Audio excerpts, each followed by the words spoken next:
You think about adding domain controllers to a domain, you think about the redundancy, the load sharing that you get. It's awesome. And you think of all of those that aren't read only as created equal. But hold on a minute. We know there's something called flexible single master operator roles that certain domain controllers are going to fill for us.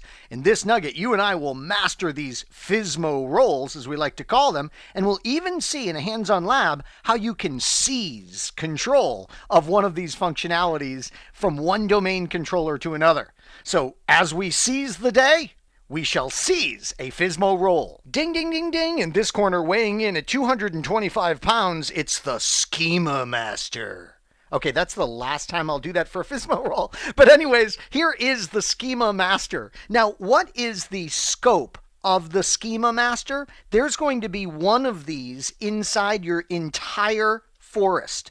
What does it do? It's got to be something pretty darn important. If they isolate this functionality to one domain controller inside of all of your forest, well, it is responsible for dictating what is the logical structure of your Active Directory. Remember, schema means the logical layout of your database, and here we're talking about how are the components of Active Directory actually made up. You could go in there and you could modify, your developers would modify the schema in order to hold certain attributes inside of the Active Directory database, for instance, that wouldn't normally be there.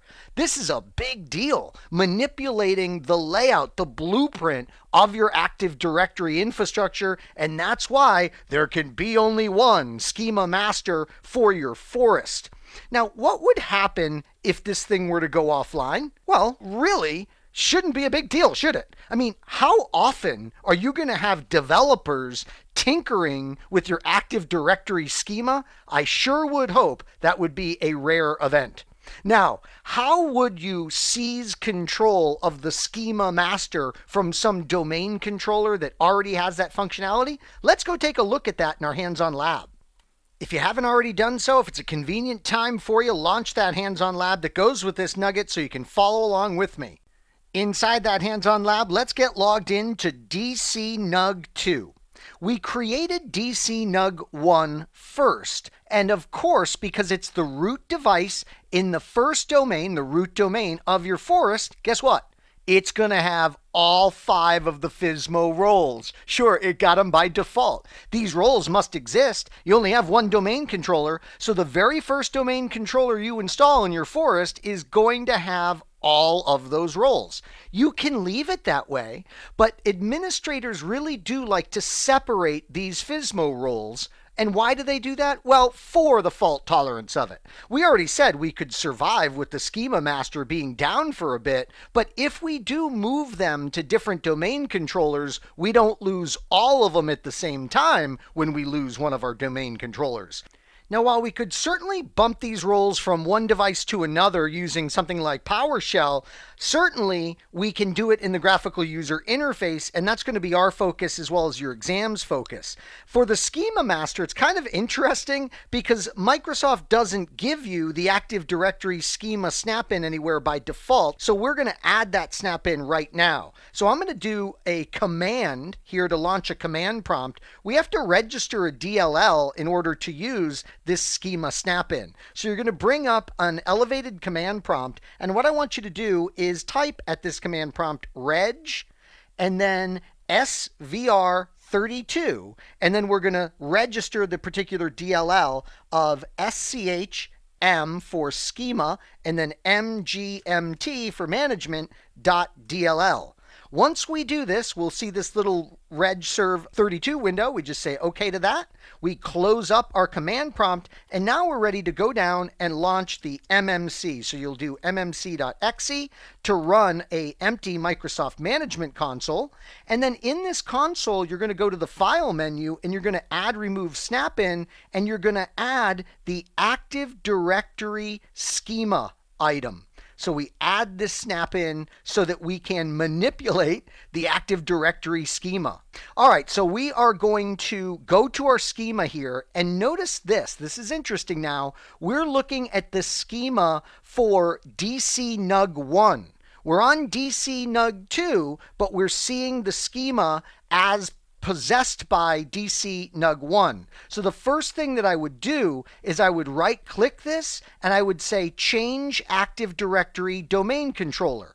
And it says, okay, what domain controller do you want to change to? So we say, okay. And it says, just understand that that's not the schema operations master. So you can't make changes there. We say, okay, we understand that. But we need to see DC nug2 because when we right click it, and we say operations master, now we could change who is the schema master. Notice it currently is DC nug1. We want it to be DC nug2, so that's why we had to change over here to DC nug2. So that's how you would grab it. So we'll just close this one up and we'll actually change one of the other ones later in this demonstration. And by the way, let's go over to DC nug1 right now and let's make sure we can log in over there and let's make sure that this device is healthy. So go ahead and log in your DC nug1 in the lab. We know we're going to have to hit this device at some point when we actually do transfer one of the FSMO roles. Now, a quick note, students tend to freak out about the memorization that could potentially be required here, but it's really not that bad, is it? I mean, the schema master is in charge of what? The schema. It makes perfect sense that this is going to be forest-wide in scope, and we know that to change it or to seize the role, we're going to go to the schema, the Active Directory schema snap-in. So it makes perfect sense and is really pretty easy to commit to memory. Next up is the domain naming master. Now, think about this. This is responsible for the naming of domains, domain trees inside your forest. So what do you think its scope would be? Of course, there has to be one of these forest-wide. By default, of course, it's going to be that first DC that we install, and I won't repeat that again because I have to repeat it 5 times. That's silly. And we know that this purpose is straightforward. It's got a great name. Whenever we manipulate the domain structure inside the forest, this device is going to be in charge of the naming. So what about if it's offline? Well, that shouldn't be the biggest of deals. We better bring it back online if we plan on making changes to our domain structure. But if we're not going to be making changes to the domain structure, this thing could go bye-bye for a bit and everything would function beautifully. This has a unique location. Let's jump back in our lab because like the schema master, it has kind of a unique location from the other 3 of where we would seize it. So if you've been following along with me, you're sitting on DC nug1, the last device that we logged into. So let's take a look at the graphical user interface that we would use to see who this role is. And like I said, we could seize it from one machine to another. Now, when you look under Tools at your Active Directory stuff, which do you think would have to do with the domain naming master? Look at these names. You better believe it, it's easy. In order to manipulate this operation role or operator role, we would go to Active Directory, Domains, and Trusts. We right-click this top node, and there is our Operations Master option. Now notice, we're doing this from DC nug1. Wanted to show you this. This is the problem we avoided a moment ago. And because we're on DC nug1, we can't transfer it. You got to go to another domain controller in order to have your other domain controller appear here. When we were in the last tool, we right-clicked here and said change Active Directory domain controller. Aha! And just like the other tool, that allows us to change this. And now we could go in, hit Operations Master, and we could actually make a change in this FSMO role. In fact, should we go for it? Should we do it? Should we hit the change button? Let's go for it. Both of these machines have been up now for a little bit of time. So let me go ahead and click change. It says, are you sure you want to do this? I say yes. And it says, done. Such a simple little message for such a profound impact that we just had on our overall Active Directory infrastructure. Yes, the domain naming master is now over on DC nug2. We can close all this stuff up. And let's cover the remaining 3 FSMO roles. And of course, let's see how we would transfer them. The last 3 FSMO roles are all domain-wide in scope. So we're going to have one of these for each domain that we have. And guess what? That's why they're all set in the same location in the graphical user interfaces we'll see in a moment. They really consist of 2 that better be online for the most part. The PDC emulator and the infrastructure master, we could live without this one for a bit. The relative ID is what RID stands for, and what this is doing is this device is handing out a relative ID to the other domain controllers so that when devices like user accounts and computer accounts are being created in the Active Directory, those other domain controllers can create unique security identifiers. See, the RID is part of the SID that is assigned to each of these devices.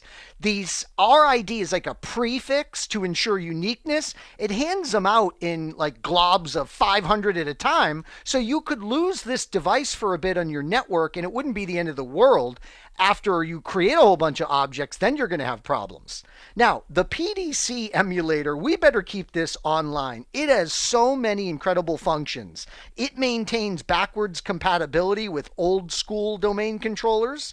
It functions as a very old school master browser if you have older devices that still expect to see that. It tries to maintain the latest passwords for accounts. It's the target server for most of your group policy management tools. It's the primary time source for your domain and your forest. It's going to be the authorizing agent for domain controller cloning, something that I'll cover with you in detail in an upcoming nugget. So that PDC emulator does so much for us, we better keep it online, as I said. Finally, the infrastructure master, pretty important if we have a complex forest, because what it's going to do is it's going to allow domains to maintain what are called phantoms. These are references to objects in other domains. It allows domains to participate in conjunction with each other. So the more complex our infrastructure is inside the forest, the more we're going to need the infrastructure master. It's also responsible for updating SID information. It's going to check in with the global catalog of the source domain to ensure it doesn't possess stale information about user accounts and computer accounts. And finally, the infrastructure master is also responsible for performing updates to the domain when we're moving from Windows 2003 or 2008 or 2012 into the server 2016 environment. So obviously each FSMO role has a super important role to play, but as we've discussed, only two of them, the PDC emulator and the infrastructure master, are called upon so much that we really need to take special pains to keep them online. So here we are, we just popped back into our hands-on lab, and we need to make sure we know where we would seize control of those other three operations master roles, or operator master roles. By the way, in the documentation, you'll see operator or operations, depending on whose stuff you read, for these roles. I like to use the operator role syntax because that's the original that I learned from Microsoft. All right, if we go up, we're in DC NUG 1 here, I think. Let's check. Yeah, DC NUG 1. All right, so we're in the server manager. If we go up to tools and we go to the tried and true Active Directory users and computers tool, where we spend so much time, we can go and we can right click and change domain controller to hop over to DC NUG 2. And we're going to right click Active Directory users and computers, and we need to right click our nuggetlab.com, and from there we need to go to operations masters, and notice there's a tab for the relative ID master, there's a tab for the PDC emulator, and finally a tab for the infrastructure master. Let's try moving that RID master and see if things have converged in the background. I've been talking long enough here. So we'll choose change. We say yes, we want to move it over to DC NUG 2, and it says boom, done. So we indeed did transfer two of these roles during this demonstration over to DC NUG 2. Pretty cool stuff. We'll close this up.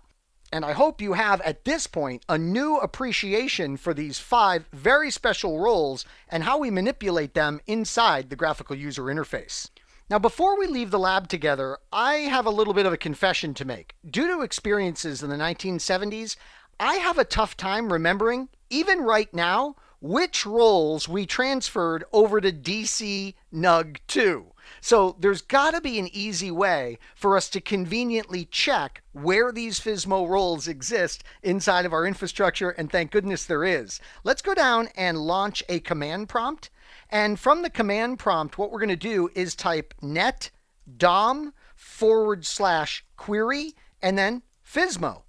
After some time, this will conveniently list for us the 5 FSMO roles and where the heck they are. Whew, thank you very much. So it's our domain naming master and it's our RID pool manager that are moved over to DCNUG2 in our infrastructure.